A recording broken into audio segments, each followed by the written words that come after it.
preparation, you're just going to need a piece of ground that you can lay on.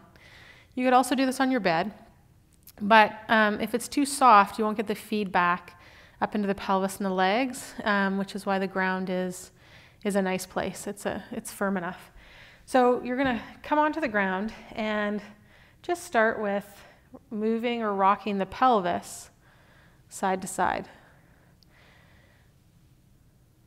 And as you rock the pelvis side to side, you're just going to start to notice how other pieces are moving. So how are the bones of the legs moving as the pelvis rocks side to side? Are the legs going more windshield wiper side to side, or is there some rotation that's happening? And I'd like you to start to nurture this sense of sort of the knees doing this semicircle, so that as the pelvis rolls one way, one leg is externally rotating and the other leg is internally rotating. And as you go to the other side, the opposite of that is happening.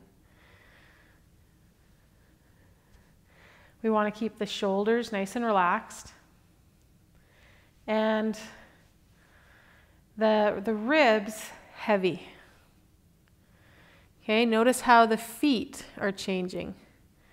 And see if there can be a sense of kind of this spiraling through the feet. So it's not that the foot is rocking to the inside and the outside edge. There's this element of both happening at once. And then get curious about what's happening above the pelvis. So how is your spine moving with this rolling side to side of the pelvis? What are your shoulders doing? What's your neck doing? What's your head doing? And right at the bottom of the breastbone, you might start to get this sense of the spine rotating. Now, if you're feeling something lower down that sort of feels like rotation, I want you to get a little curious and again come back to that sense of the knees doing this little semicircle movement. Because what's happening in the lumbar spine is actually just some extension and gentle flexion. The rotation is happening up in this segment.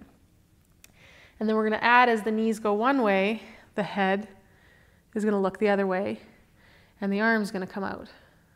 So the arm that we're looking at that hand, the legs are going the other way, and then we're going to roll the pelvis. Hand comes down, we look, that extended arm. We look, you might even reach. And you look, and again reach.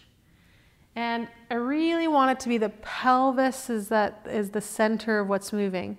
There's no letting gravity take the legs. The legs aren't floppy here. Feet are connected. The feet aren't together. They're standing distance apart.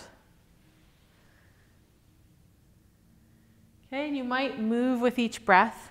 You might stay on one side for a couple of 3-5 breaths, then go to the other side for a couple of 3 breaths. But just take some time to really explore each element of that supine twist, that pelvic rolling or rocking. Play with it. See what you discover about how your pieces are moving relative to one another. I look forward to hearing what your insights and ahas are with that.